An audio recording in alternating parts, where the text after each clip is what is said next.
दोस्तों नमस्कार। आज सुप्रीम कोर्ट ने चंडीगढ़ में मेयर चुनाव में हुई धांधली को लेकर के बड़ी सख्त टिप्पणियां की हैं। दोस्तों आपको याद हो कि पिछले दिनों जब चंडीगढ़ में मेयर का चुनाव हुआ उसमें आम आदमी पार्टी और कांग्रेस एक तरफ थी, माने इंडिया अलायंस था, तो दूसरी तरफ भारतीय जनता पार्टी और अकाली दल।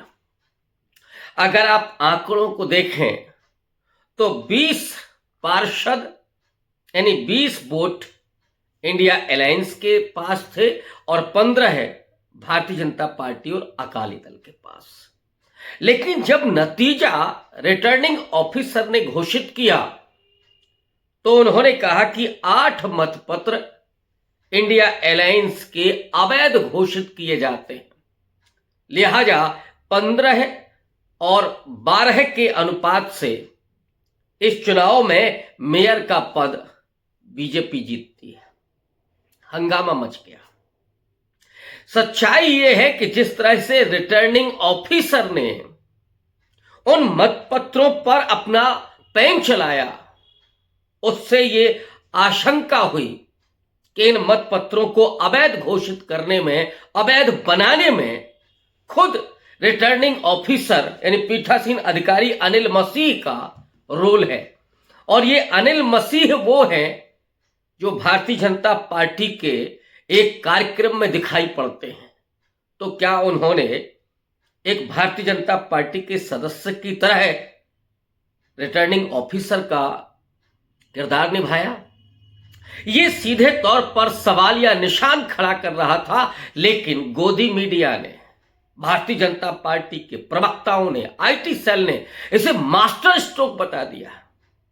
और यहां तक लिखा जा रहा था कि पहले चंडीगढ़ और अब झारखंड, जहां पर हेमंत सोरेन को गिरफ्तार किया गया और फिर 48 घंटे तक चंपई सोरेन को राज्यपाल महोदय ने सरकार बनाने का आमंत्रण नहीं दिया।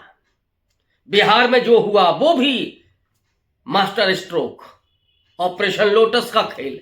लेकिन आज सुप्रीम कोर्ट के chief justice of India Chandrachud महोदय ने जो क्लास लगाई है, उन्होंने कहा कि ये जो खेल हुआ है रिटर्निंग ऑफिसर के द्वारा, ये लोकतंत्र की हत्या है और इसे किसी भी कीमत पर होने नहीं दिया जाएगा। उन्होंने मंगवा लिया सारा दस्तावेज, वो देखेंगे। और उन्होंने तो यहां तक कहा कि अगर जरूरत पड़ी तो इस चुनाव को रद्द किया जा सकता है और फिर से चंडीगढ़ में मेयर का चुनाव होगा। अब यहां पर दो सवाल जिसकी मैं चर्चा इस वीडियो में आगे करूंगा। एक सवाल तो ये कि जो अनिल मसीह ने किया, क्या वो अपनी इच्छा से कर रहे थे या उन्हें किसी के जरिए करवाया जा रहा था? तो असली गुनहगार कौन है? लोकतंत्र का हत्यारा जिसने सुपारी दी अनिल मसीह को, वो कौन है? और उस पर सुप्रीम कोर्ट की निगाह क्यों नहीं जा रही है? एक दूसरा सवाल ये कि सुप्रीम कोर्ट जो कह रहा है, जो सख्त टिप्पणी कर रहा है, वो जजमेंट क्या देगा? इस तरह का देना चाहिए।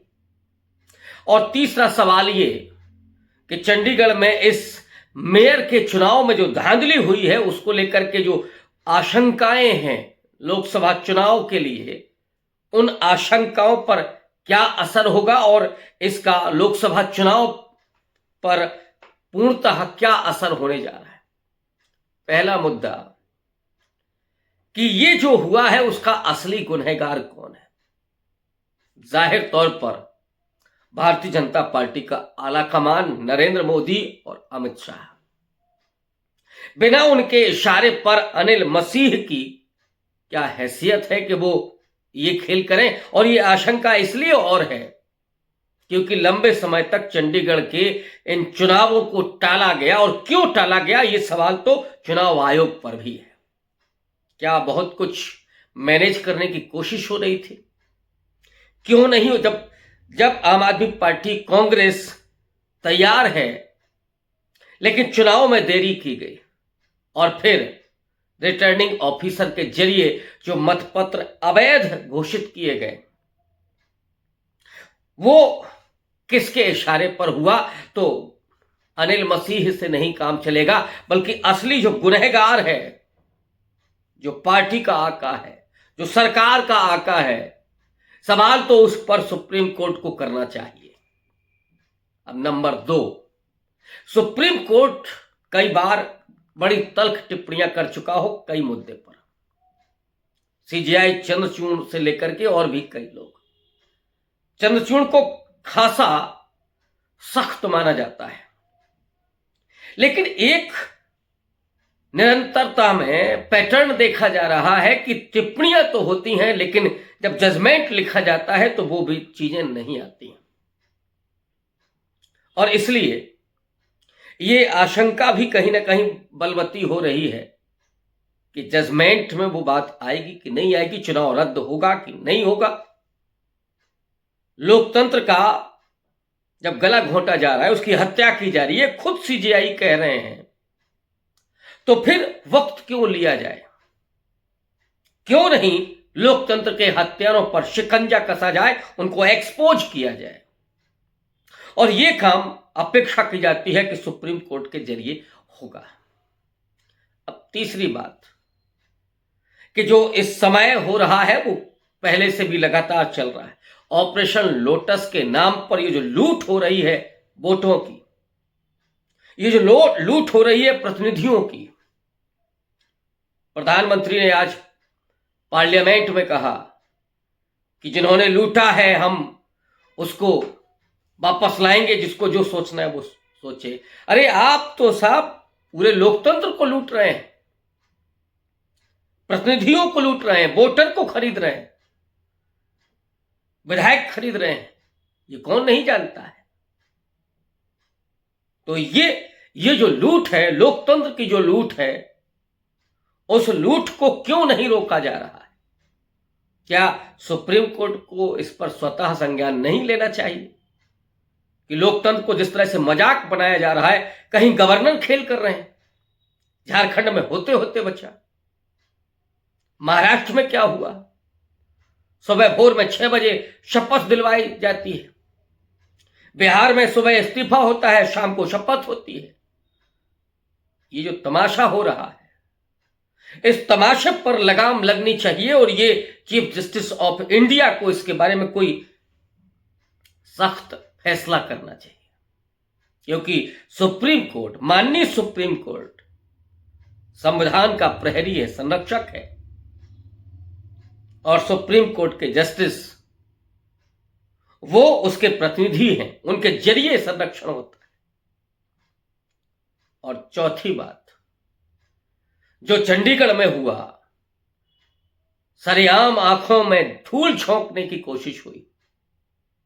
अगर वो वीडियो नहीं होता अनिल मसीह का, तो क्या सुप्रीम कोर्ट इस तरह की तल्ख टिप्पणी करता? तो ईवीएम को लेकर के भी सवाल हो रहे हैं। ईवीएम में क्या है क्या नहीं है ये मैं नहीं कह सकता, लेकिन ये जरूर है कि वो जो डिमांड है विपक्ष की कि वीवीपैट की पर्ची भी लोगों के हाथ में आए और वो देखें कि हमने जहां पर वोट किया है वो सही जगह पड़ा या नहीं, और उसकी भी काउंटिंग होनी चाहिए। ये मांग कतई बेजा नहीं है, गलत नहीं है, और सुप्रीम कोर्ट को इस पर संज्ञान लेना चाहिए, क्योंकि लोकतंत्र में जनता का मत ही नहीं, उनका विश्वास भी पुख्ता होना चाहिए जनतंत्र के प्रति, लोकतंत्र के प्रति, कि उन्होंने जहां मतदान किया है वहीं गया है, यह भी उनका विश्वास पुख्ता होना चाहिए। तभी सरकार पुख्ता हो सकती है, सरकार असली हो सकती है। अब अंतिम बात पर आते हैं, ये जो सीजेआई ने कहा है उसको लेकर के चुनाव पर क्या प्रभाव पड़ेगा? जाहिर तौर पर इस टिप्पणी का और आगामी फैसले का सरकार के ऊपर जो प्रभाव पड़ेगा कि जनता के बीच में, मिडिल क्लास के बीच में खास करके, उसकी किरकिरी होगी कि ये तो लूटने में लगे हुए हैं लोकतंत्र को। लोगों के मतों के जरिए चुने गए प्रतिनिधियों को उनको गुमराह करना, डराना, खरीदना, ये लोकतंत्र का मजाक नहीं है तो क्या है।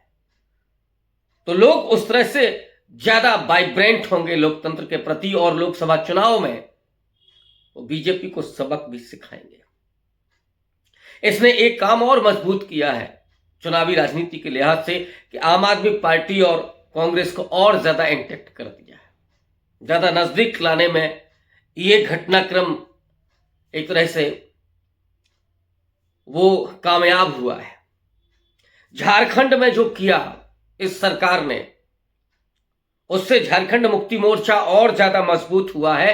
आदिवासी जिस तरह से आ रहा है कि उसके ऊपर हमला किया जा रहा है सरेआम, वो और ज्यादा विपक्ष में खड़ा हो गया है इस सरकार के सत्ता के।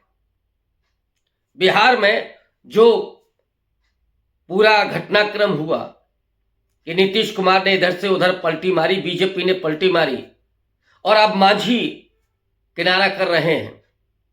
हो सकता है 12 तारीख को फ्लोर टेस्ट में नीतीश कुमार फेल हो जाए, ये लोग देख रहे हैं और इससे इंडिया अलायंस के लोग और ज्यादा नजदीक आ रहे हैं, इंटैक्ट हो रहे हैं और वो ये जान रहे हैं कि अगर हम दूर रहे, अलग अलग रहे तो ये जो आतंककारी सत्ता है ये विपक्ष को खत्म कर देगी और जनता को असहाय, जनता को भिखमंगा बना देगी, कमजोर बना देगी। तो लोकतंत्र को सरेआम ध्वस्त करने पर वो लगी हुई है। इसलिए इस चुनौती को समझ करके खड़ा हुआ जाए।